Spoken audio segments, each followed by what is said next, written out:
take yourself out of that situation. He just talked about playing tennis and he gambles on that. Avoid playing tennis. Everything you can do, you can go to prayer and whatever.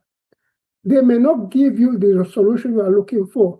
The easiest thing, because it's a weakness on your part, one way to overcome weakness is to either do something to counter that weakness or take yourself out of that situation.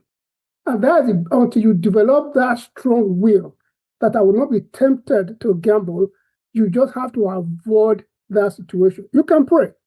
Okay, if you pray, say prayer without works, you are not going to get any result. You can pray from now until your eyes turn red or whatever.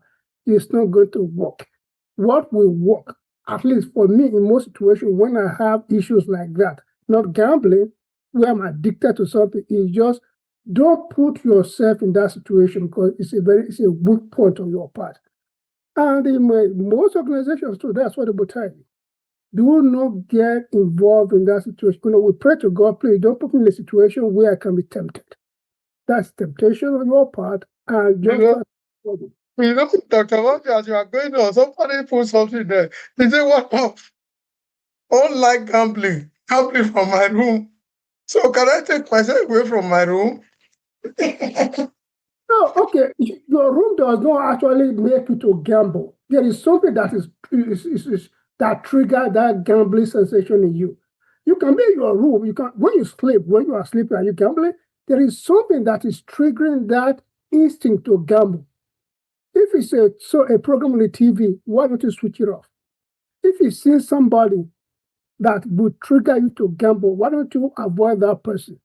See, you can solve this issue. And the way, one of the ways, and it may not be the only way, one of the major ways you can solve it is take yourself out of that situation because it's a weakness on your part. So you are not able to overcome it with your willpower. So what you have to do, don't put yourself in a situation to be tempted because you are going to yield to that temptation. So take yourself out. If I'm going to, let's say I'm going to work, and I take one road every time. When I see that restaurant on the right, I want to go in there and buy their food. And I know that food is not good for me. The next time I will take that road, I will take a next road where I don't see that restaurant. What am I doing? I'm weak in not resisting my temptation to go to that restaurant. So what I have to do is to take a different route to walk. So where I don't see that restaurant, so I'm not tempted to drive in and buy the food that is not good for me. So you can see that you can avoid this in your room. Is it radio program that is causing you to go to that temptation? Avoid that radio program. You can't do it. It's just that you have to have that will to say, I'm going to avoid it until it becomes part of you. Thank you. Thank you.